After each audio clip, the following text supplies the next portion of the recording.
नमस्कार दोस्तों, स्वागत करता हूं अपने आपके चैनल सूरज कैंपस स्पोर्ट में। दोस्तों, प्रतिशतता का पहला चैप्टर है और सारे क्वेश्चन दोस्तों चैप्टर वाइज कराऊंगा। जो भी मैथ के चैप्टर हैं दोस्तों सब चैप्टर वाइज कराऊंगा। तो पहला ही चैप्टर है प्रतिशतता का। आइए चालू करते हैं, देखते हैं पहला क्वेश्चन कौन सा है।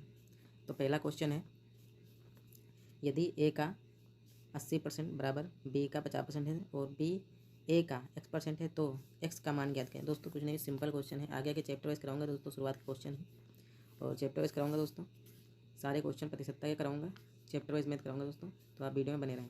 तो यदि ए का 80%, तो हल करते हैं दोस्तों। ए का 80%, तो ए का 80% लिख लीजिए। ए का 80% प्रतिशत रहता है तो नीचे 100 आता है, बराबर बी का 50% प्रतिशत रहता है, नीचे 100 लगता है। तो एक्स का मान निकाल लेते हैं दोस्तों। इनके मान निकाल लेते हैं ए और बी के दोस्तों। ये नीचे 100 और 100 दिख रहा है, कट जाएगा ये 0 0 काट दीजिए दोस्तों। ये ए के नीचे बी आ जाएगा, ए के नीचे बी आ जाएगा। ये 5 के नीचे 5 यहीं पे स्थिर रहेगा, बी इधर आ जाएगा ए के नीचे, बी इधर आ जाएगा ए के नीचे। 5 दोस्तों स्थिर रहेगा यहीं पे, 5 के नीचे ये 8 आ जाएगा। तो ये 5/8, ये 5/8 यानी 5/8 ए और बटा बी। ये ए का मान 5 है, बी का मान 8 है दोस्तों, निकल आया है। अब कह रहा है कि बी ए का x% है तो x का मान ज्ञात करें। तो ए का मान 5 है, बी का मान है 8 है, तो अब निकाल दीजिए। बी का मान है 8, रख लेते हैं 8। बी का मान है 8, रख लेते हैं 8। फिर कह रहा है ए का x% है तो x का मान ज्ञात करें। ए का मान 5 है, 5 का x% बटा 100। 5 कम 5, 5 दूनी 10 यानी 8 दूनी 16। तो x का मान दोस्तों आपका आ गया है, x का मान आ गया है 160। तो ये रहा दोस्तों आपका आंसर, ऑप्शन नंबर सी। चलते हैं दोस्तों नेक्स्ट क्वेश्चन पे। दोस्तों आपका अगला क्वेश्चन है, आपका दूसरा क्वेश्चन है। अगला क्वेश्चन है, यदि x का 8% y के 4% के बराबर है तो x का 20% किसके बराबर होगा। लगाते हैं दोस्तों, चालू करते हैं, हल करते हैं। x का 8%, तो x का 8% लिख लेते हैं। x का 8% लिख लेते हैं दोस्तों, प्रतिशत हटता है नीचे आता है 100। ठीक, y के 4% के बराबर है। जो x का 8% है y के 4% के बराबर है, तो के मतलब गुणा 4% के बराबर है। ठीक, अब दोस्तों कह रहा है कि के बराबर है तो x का 20% किसके बराबर है। दोस्तों एक x का मान निकाल लेते हैं। तो 100 और 100 कट जाएगा, 4 एकम 4, 4 दूनी 8, यानी कि x का मान दोस्तों ये 2x आएगा बराबर y। अब यहाँ पे जो है 2 इसके नीचे आ जाएगा, तो x का मान जो है आप लोगों का आ जाएगा, x का मान आ जाएगा y के नीचे 2 आ जाएगा। तो x का मान आ गया आपका, x का मान आ गया y/2। तो दोस्तों x का मान आया है। अभी आगे और सोल्व करते हैं। तो x का 20% किसके बराबर होगा। तो दोस्तों x का मान आ गया y/2, y/2 x का, यही x का मान है तो वही कह रहा है x का 20% किसके बराबर होगा। तो इसका 20% निकाल देते हैं। 20 एकम 20, 20 पंचे 100, 5 दूनी 10। तो y/10 आया दोस्तों, ये इधर चला जाएगा, ये इधर आ जाएगा बराबर के इधर, तो हो जाएगा y/10। ये आपका दोस्तों आंसर हो जाएगा। ये दोस्तों ए, इसका ऑप्शन जो है ए वाला, इसका option A is the right answer. y/10, 10% of y के बराबर है।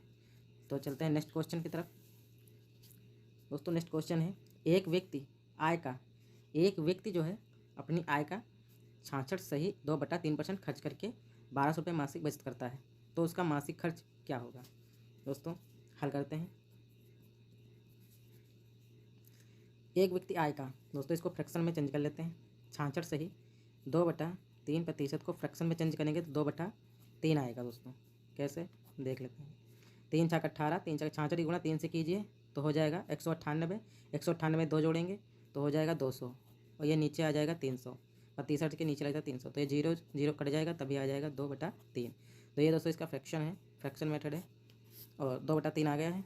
अब कह रहा है कि एक व्यक्ति अपनी आय का इतना रुपये खर्च करते, इतने % रुपये खर्च करके 1200 रुपये मासिक बचत करता है। दोस्तों उसके टोटल उसके पास 3 रुपये हैं।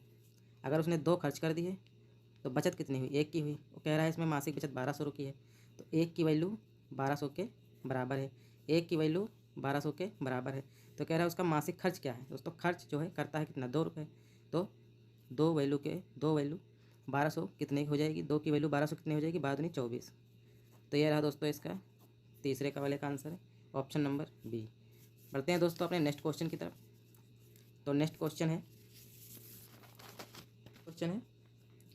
सी की आय बी से 20% अधिक है और बी की आय ए से 25% अधिक है, तो सी की आय ए से कितने प्रतिशत अधिक है। दोस्तों ए लिख लेते हैं, बी लिख लेते हैं और सी लिख लेते हैं। कह रहा है जो ए से 25% अधिक है, बी जो है ए से 25% अधिक है। बी जो है ए से 25 मतलब ए की अगर 100 है तो बी 125 है।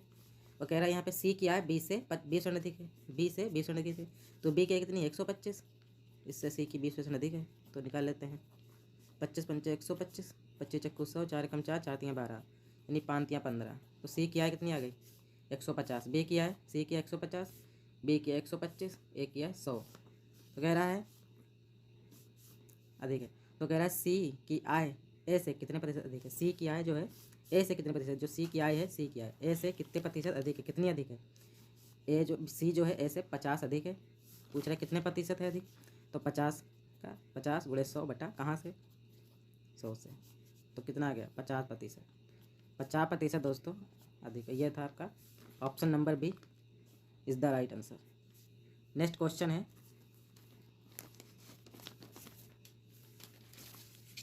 दोस्तों, नेक्स्ट क्वेश्चन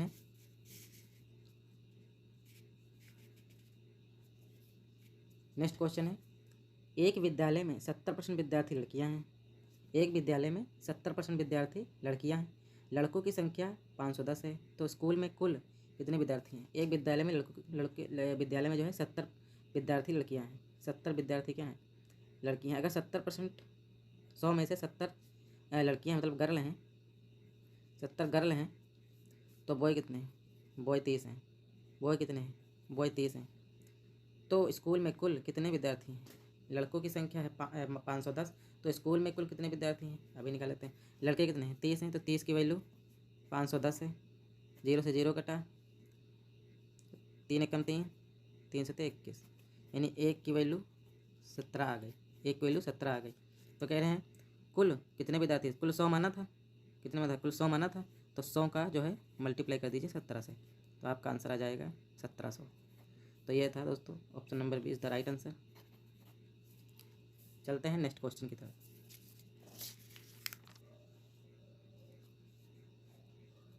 दोस्तों आपका अगला क्वेश्चन है एक छात्र एक संख्या को 5/3 के बदले एक संख्या को 5/3 के बदले 3/5 से गुना करता है, तो उसकी गणना में कितनी प्रतिशत उसकी गणना में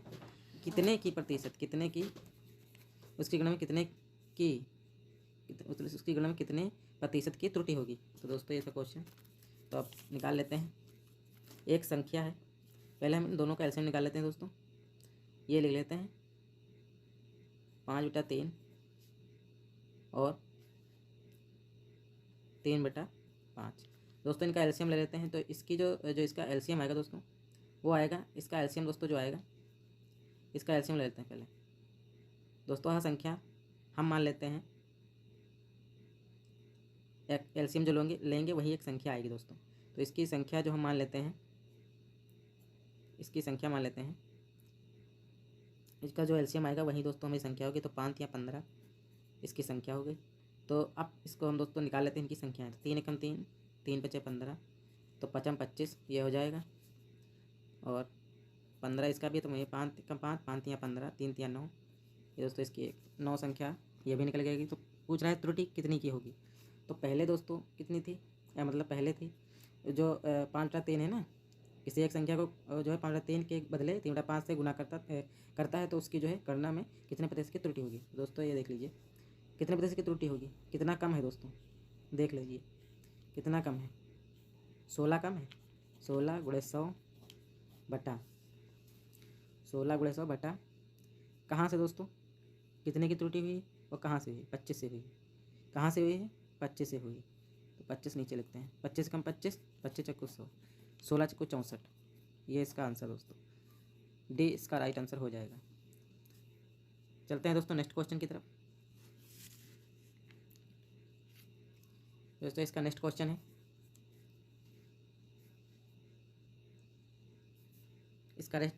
है, दोस्तों एक शहर की जनसंख्या 8,000 थी।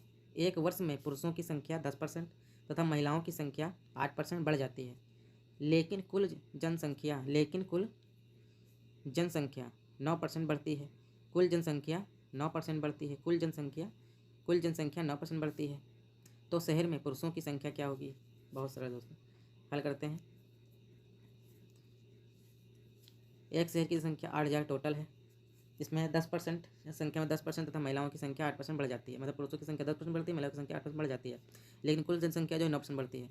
तो हम इसको दोस्तों ऐसे लगाते हैं, 10% लिख लेंगे, ठीक है, और 8% लिख लेंगे, फिर 9% लिख लेंगे बीच में, ठीक है। बस एलिगेशन मेथड दोस्तों इसको बोलते हैं, लगा देंगे। 8 से 9 गया 1, 10 से 9 गया 1।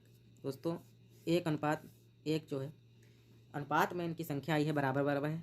तो अगर आप पूछ रहे हैं पुरुषों की संख्या क्या थी, शहर में पुरुषों की संख्या क्या थी, दोस्तों बराबर बराबर संख्या अगर 8,000 है जनसंख्या शहर की, तो पुरुषों की संख्या कितनी होगी? पुरुषों की संख्या कितनी होगी? 4,000 होगी। पुरुषों की संख्या कितनी होगी? 4,000 होगी। पुरुषों की संख्या कितनी होगी? 4,000 होगी। तो इसका राइट आंसर हो जाएगा ऑप्शन नंबर ए, 4,000। कैसे दोस्तों? ये अनुपात बराबर है ना, 8,000 जनसंख्या है तो आधी आधी हो जाएगी। एक और ऐसे भी निकाल सकते हैं, अनुपात जोड़ लीजिए, 1:1, 1:1, 2। और पूछ रहे हैं तो पुरुषों की ले लीजिए, पुरुषों की भी ये वाली है, पुरुषों का अनुपात ये वाला है, महिलाओं का अनुपात ये वाला है, तो एक ही है। और शहर की जो जनसंख्या है वो 8,000 है टोटल। बस भाग दे दीजिए, तो 1 2 चक्कू 8, 4,000। दोस्तों एकदम जीरो से लेकर चलूँगा और चैप्टर वाइज पढ़ाऊँगा। और ये दोस्तों प्रतिशतता था पहला चैप्टर, और चैप्टर वाइज दोस्तों लेकर आऊँगा, स्टेप बाय स्टेप बताऊँगा दोस्तों। सारे क्वेश्चन लगाऊँगा और लगवाऊँगा दोस्तों, सारे क्वेश्चन जो है बताऊँगा, चैप्टर वाइज लेकर आऊँगा दोस्तों। मिलते हैं नेक्स्ट वीडियो में। जय हिंद।